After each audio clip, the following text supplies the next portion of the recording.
Assalamualaikum warahmatullahi wabarakatuh. Salam sejahtera bagi kita semua.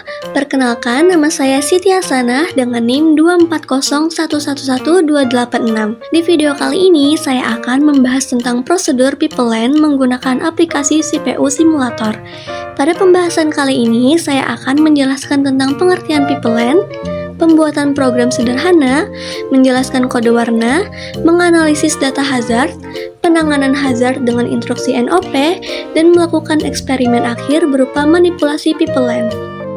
Sebelum melakukan simulasi, saya akan menjelaskan tentang PeopleLand terlebih dahulu.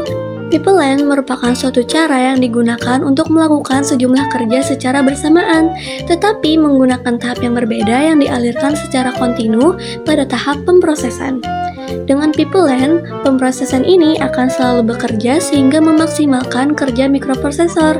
Setelah kita mengetahui apa itu PeopleLand, langsung saja kita menuju ke tahap simulasinya.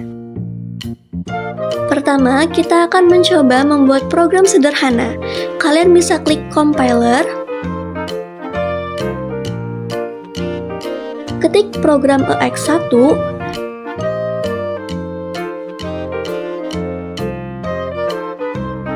enter, ketik for n sama dengan 1 to 20, lalu klik enter, ketik P sama dengan P tambah 1, lalu klik enter, lalu ketik next, lalu enter, lalu ketik N. Pada program ini, di bagian awal adalah nama dari program yang kita buat, atau program EX1. Baris kedua digunakan untuk melakukan instruksi perulangan atau looping, yang dimana di sini kita bisa memerintahkan program untuk mengulang instruksi sebanyak 20 kali, yang dimulai dari iterasi 1 hingga ke 20. Pada baris ketiga merupakan isi dari perulangan, di mana setiap kali terjadi perulangan, variabel P akan ditambah nilainya sebanyak 1. Pada baris keempat adalah untuk menandai akhir dari blok perulangan dan memerintahkan program untuk kembali ke baris for jika jumlah iterasinya belum mencapai 20. Sedangkan baris terakhir untuk memberi tanda bahwa seluruh instruksi program telah selesai. Setelah membuat program, selanjutnya kita akan mengcompile program tersebut. Klik compile. Jika sudah, kita bisa klik load in memory.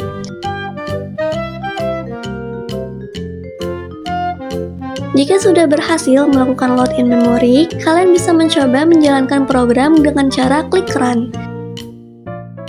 Di sini kita bisa melihat pada register R1, angkanya akan terus bertambah sampai jumlah iterasi yang sudah kita tentukan tadi.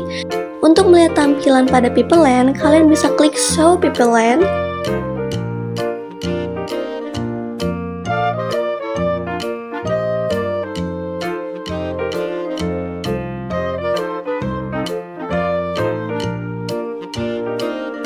Pada tampilan PeopleLand, kalian bisa lihat di sini terdapat kode warna yang muncul untuk mengetahui tahapan-tahapan yang ada pada program.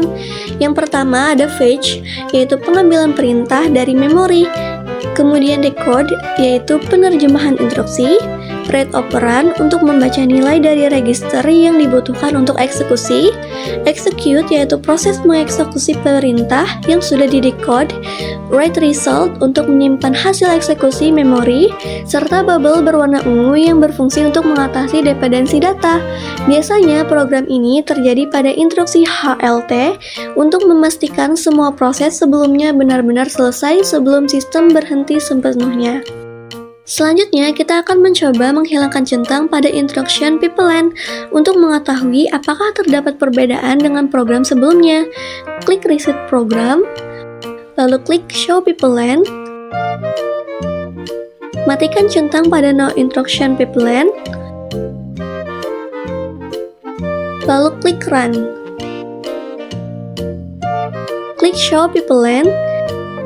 Di sini kita bisa melihat terdapat beberapa perbedaan instruksi yang ada pada program.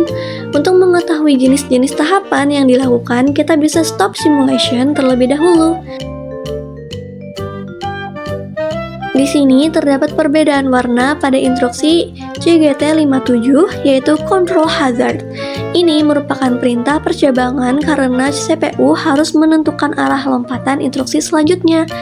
Untuk warna kuning atau stage busy adalah sebagai penanda bahwa unit pemrosesan sedang sibuk menangani instruksi lain, sehingga instruksi berikutnya harus mengantri.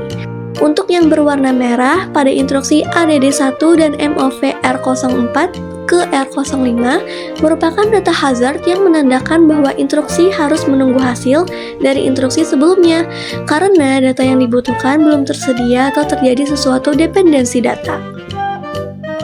Selanjutnya, kita akan melihat hasil akhir pada program.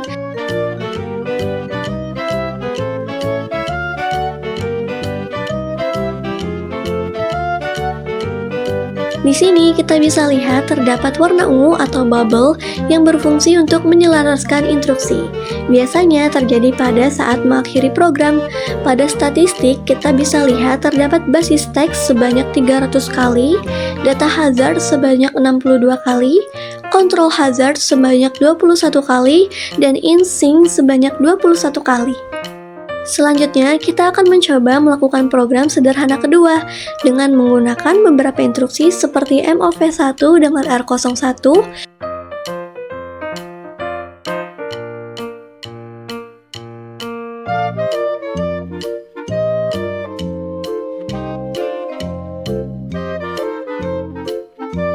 MOV5 dengan R03, MOV3 dengan R01, ADD R01 ke R03,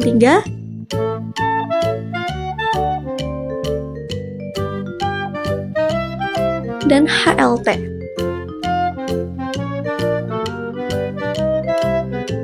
Jika sudah menambahkan instruksi, kalian bisa klik Show Pipeline untuk memastikan kalian tidak melakukan centang pada No Instruction Pipeline, dan Do Not Insert Bubbles. Klik Reset Program, kemudian klik Run. Di sini kita bisa melihat bahwa instruction ADD R01 ke R03 terjadi suatu hambatan karena instruksi penjumlahan tersebut membutuhkan nilai terbaru dari R01. Namun, instruksi sebelumnya atau MOV R01 belum selesai dalam menuliskan hasilnya ke register. Akibatnya, CPU harus menahan proses tersebut agar data yang dijumlahkan tidak mengalami kesalahan. Dan terdapat color code berwarna ungu atau purple untuk memastikan semua instruksi di atasnya, termasuk proses penjumlahan, benar-benar selesai sebelum proses berhenti total. Dapat dilihat pada statistik, program membutuhkan 13 siklus detek atau clocks untuk menyelesaikan program ini, 5 ins count atau instruksi yang diproses, 1 data hazard atau hambatan data pada ADD R01 ke R03 tadi, dan 1 ins sync. Selanjutnya, kita akan mencoba melakukan simulasi dengan cara menambahkan instruksi baru yaitu instruksi NOP. Letakkan instruksi NOP di antara instruksi MOV dan instruksi ADD, lalu klik Run. Setelah itu klik Show Pipeline. Dapat dilihat di sini pada instruksi NOP dan HLT terdapat bubbles atau color code berwarna ungu setelah tahap decode. Ini terjadi untuk mengatasi data hazard secara manual dan juga sebagai sinkronisasi akhir untuk memastikan seluruh urutan instruksi selesai dengan benar sebelum program berhenti. Hal ini membuktikan bahwa penggunaan instruksi NOP berhasil menghilangkan hambatan data yang sebelumnya berwarna merah pada instruksi ADD.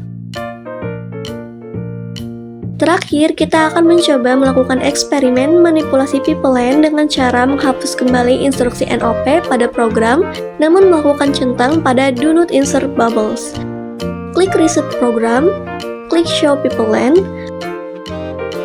lalu klik centang pada Do Not Insert Bubbles, kemudian klik Run. Dapat dilihat di sini pada CPU register R03 memiliki nilai bernilai 6. Lalu kita bisa klik Show Pipeline, Dapat dilihat di sini, instruksi MOV R01 ke R03 yang seharusnya menyebabkan data hazard atau berwarna merah tidak memiliki color code berwarna merah. Hal ini terjadi karena kita melakukan centang pada do not insert bubbles yang merupakan perintah untuk mengabaikan atau tidak menyisipkan bubbles peringatan merah meskipun secara logika terjadi dependensi data. Namun, meskipun tidak terlihat bubbles peringatan merah, dengan mencentang do not insert bubbles memang akan membiarkan instruksi berjalan tanpa hambatan. Tapi, dalam sistem CPU nyata, tanpa fitur forwarding, dapat menyebabkan hasil perhitungan yang salah karena instruksi ADD memiliki kemungkinan mengambil nilai lama dari register sebelum nilai baru sempat disimpan. Sampai di sini dulu penjelasan prosedur PeopleLine dari saya. Maaf jika ada kekurangan dalam menjelaskan. Terima kasih dan sampai jumpa. Bye-bye.